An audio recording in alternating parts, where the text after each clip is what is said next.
எபேசியர் அதிகாரம் 5.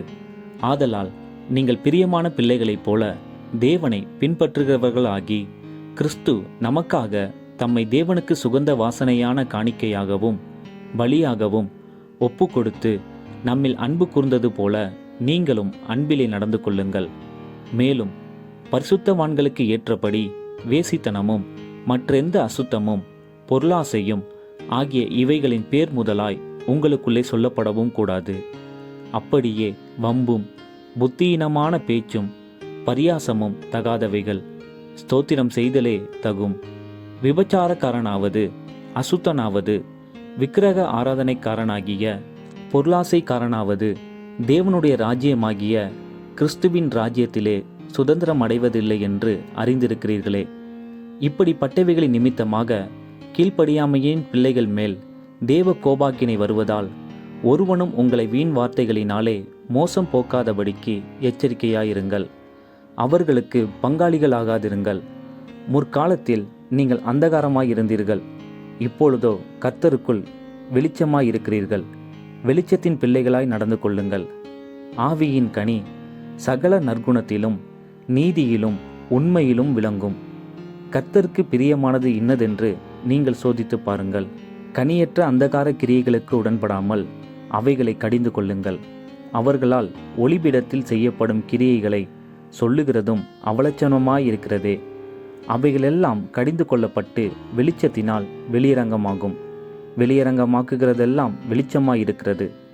ஆதலால் தூங்குகிற நீ விழித்து மரித்தோரை விட்டு எழுந்திரு. அப்பொழுது கிறிஸ்து உன்னை பிரகாசிப்பிப்பார் என்று சொல்லியிருக்கிறார்.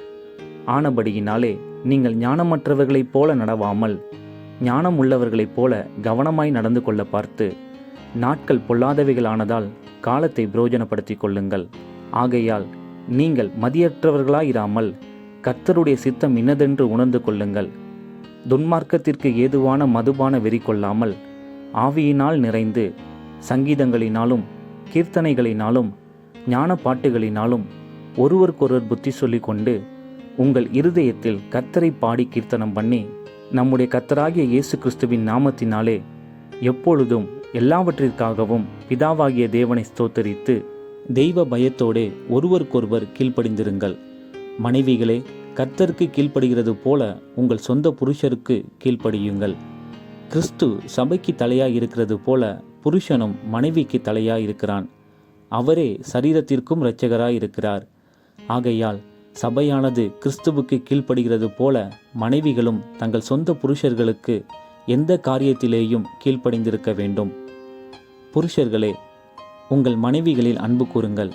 அப்படியே கிறிஸ்துவும் சபையில் அன்பு கூர்ந்து தாம் அதை திருவசனத்தை கொண்டு தண்ணீர் முழுக்கினால் சுத்திகரித்து பரிசுத்தமாக்குகிறதற்கும் கரைதிரை முதலானவைகள் ஒன்றும் இல்லாமல் பரிசுத்தமும் பிழையற்றதுமான மகிமையுள்ள சபையாக அதை தமக்கு முன் நிறுத்தி கொள்வதற்கும் தம்மைத்தாமே அதற்காக ஒப்பு கொடுத்தார். அப்படியே புருஷர்களும் தங்கள் மனைவிகளை தங்கள் சொந்த சரீரங்களாக பாவித்து அவர்களில் அன்பு கூற வேண்டும். தன் மனைவியில் அன்பு கூறுகிறவன் தன்னில்தானே அன்பு கூறுகிறான். தன் சொந்த மாம்சத்தை பகைத்தவன் ஒருவனுமில்லையே. கர்த்தர் சபையை போஷித்து காப்பாற்றுகிறது போல ஒவ்வொருவனும் தன் மாம்சத்தை போஷித்து காப்பாற்றுகிறான்.